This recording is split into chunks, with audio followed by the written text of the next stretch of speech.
ইতিমধ্যেই বাবার দেখানো পথে হাঁটছেন শাহরুখ কন্যা সুহানা খান। এবার পালা আরিয়ান খানের। আর কিছুদিনের মধ্যে বলিউডে ডেবিউ করতে চলেছেন শাহরুখ পুত্র আরিয়ান খানও। তার প্রথম সিরিজের নাম স্টারডাম। এবার বলিউড সূত্রে এই সিরিজ নিয়েই এমন খবর সামনে এসেছে যা দেখে এবার হতবাক শাহরুখ ভক্তরাও। আরিয়ান খানের প্রথম সিরিজ স্টারডাম নিয়ে দর্শক থেকে শাহরুখ ভক্ত, এমনকি ফিল্ম ক্রিটিকদেরও মাথা ব্যথার শেষ নেই।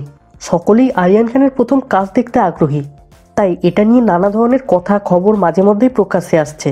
তবে এবার যে খবর জানা গিয়েছে সেটা শুনে সকলেরই চক্ষু চড়ক গাছ।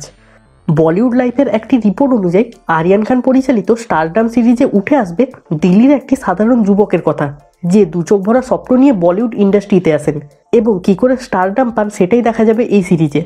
সূত্রের তরফে জানা যাচ্ছে যে এই সিরিজের গল্পের সঙ্গে অনেকটাই মিল থাকবে বলিউডের বেতাজ বাদশা শাহরুখ খানের জীবনীর। তবে হুবহু এখানে শাহরুখ খানের জীবনীকে তুলে ধরা হয়েছে এমনটা নয়। এই প্রজেক্টেরই সঙ্গে যুক্ত থাকা একজন উল্লেখিত পোর্টালকে দেওয়া একটা ইন্টারভিউতে জানিয়েছেন যে এটা শাহরুখ খানের বায়োপিক নয়, কিন্তু কিছু কিছু জায়গায় দর্শকেরা শাহরুখের জীবনের সঙ্গে মিল পাবেন, কারণ শাহরুখের মতো এই সিরিজের হিরোরও জীবন শুরু হবে দিল্লি থেকে। ইতিমধ্যেই আবার একাধিক সূত্রের তরফে জানা গিয়েছে যে এই সিরিজে নাকি বিশেষ চরিত্রে রণবীর কাপুরকেও দেখা যাবে। এমনও খবর শোনা যাচ্ছিল যে শাহরুখ খান নাকি ছেলের প্রথম কাজের অংশ হতে চেয়েছিলেন, কিন্তু আরিয়ান নিজেই সেটা হতে দেননি। তবে এই সব গুজবের মধ্যে ঠিক কোনটা সত্যি আর কোনটা মিথ্যে সেটা তো সিরিজটা মুক্তি পেলেই বোঝা যাবে।